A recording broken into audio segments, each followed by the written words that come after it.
అలంకరించినటువంటి doctor Shri Garikapati Narasimharao గారికి శ్రీ వెంకటేశ్వర స్వామివారి ఆలయం తరపున స్వాగత నమస్కారములు. అలాగే ఇక్కడికి వచ్చేసిన గరికపాటి అభిమానులకు నా నమస్కారములు. మన గరికపాటి గారి గురించి వారి అనుమతితో కొద్దిగా మీకు వివరిస్తాను సార్.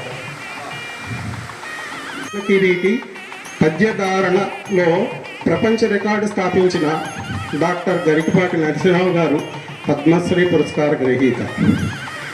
భాద్రపద శుద్ధ పాడ్యమి 1958 సెప్టెంబర్ 14వ తేదీన పశ్చిమ గోదావరి జిల్లా తాడేపల్లిగూడెం తాలూకా బోడపాడు అగ్రహారంలో శ్రీ వెంకట సూర్యనారాయణ శ్రీమతి రమణమ్మ దంపతులకు జన్మించారు.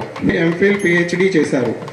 1978 జూలై 23వ తేదీ గురు పౌర్ణమి రోజున వరంగల్ జిల్లా నర్సింపేట గ్రామంలో ప్రవచనాలు ప్రారంభించారు.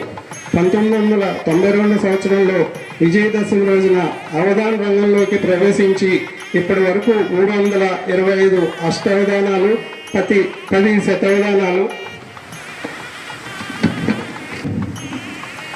1996 మే నెలలో కాకినాడ పట్టణంలో 1116 మంది పృచ్ఛికులతో 21 రోజుల పాటు మహాసహస్రావధానం చేసి 750 పద్యాలు ఏకదాటి ధారణతో మహాసహస్రావధానిగా పేరొందారు. ఆయన అసాధారణ ధారణ సంపత్తికి నిలువుటద్దంగా ధారణ బ్రహ్మరాక్షసుడు, అమెరికా అవధాన భారతి వంటి బిరుదులను చెప్పవచ్చు. గరికపాటి వారు ఎన్నో పురస్కారాలు, సన్మానాలు అందుకున్నారు. అమెరికాలో 8 కంప్యూటర్లతో అష్టావధానాన్ని 2001లో నిర్వహించి ఔరా అనిపించుకున్నారు. 2006లో బెంగళూరు ప్రయోగశాలలో మేధా పరీక్ష అవధానం కూడా జరిగింది.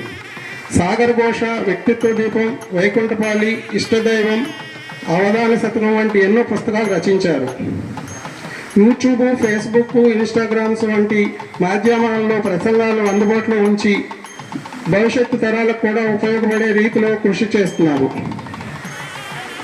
వారి మాతృమూర్తి పుట్టిల్లు మన ఉత్తర గ్రామం అయినందున ఆయన ఎంతో ప్రేమతో మాతృదేవోభవ అలాగే పితృదేవోభవ అనే ప్రవచనాలను మన ఊళ్ళో మొట్టమొదటిగా చెప్పడం జరిగింది. ఈ రెండు ఎక్కడ ముందుగా చెప్పలేదు, మన ఊర్లోనే మొదట స్టార్ట్ చేయడం జరిగింది.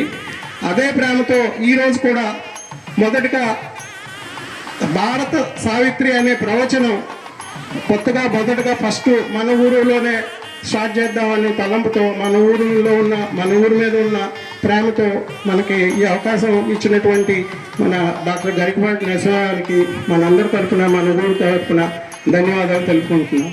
ఆంక్ష ఉండాలి మనసులో. ఏదైనా వ్యాధి వస్తే మంత్రజపం చేయండి, పర్వాలేదు. అందుకే ఎవడో నాశనం అవ్వడం కోసం మంత్రజపం చేస్తామని జరగండి. అందుకే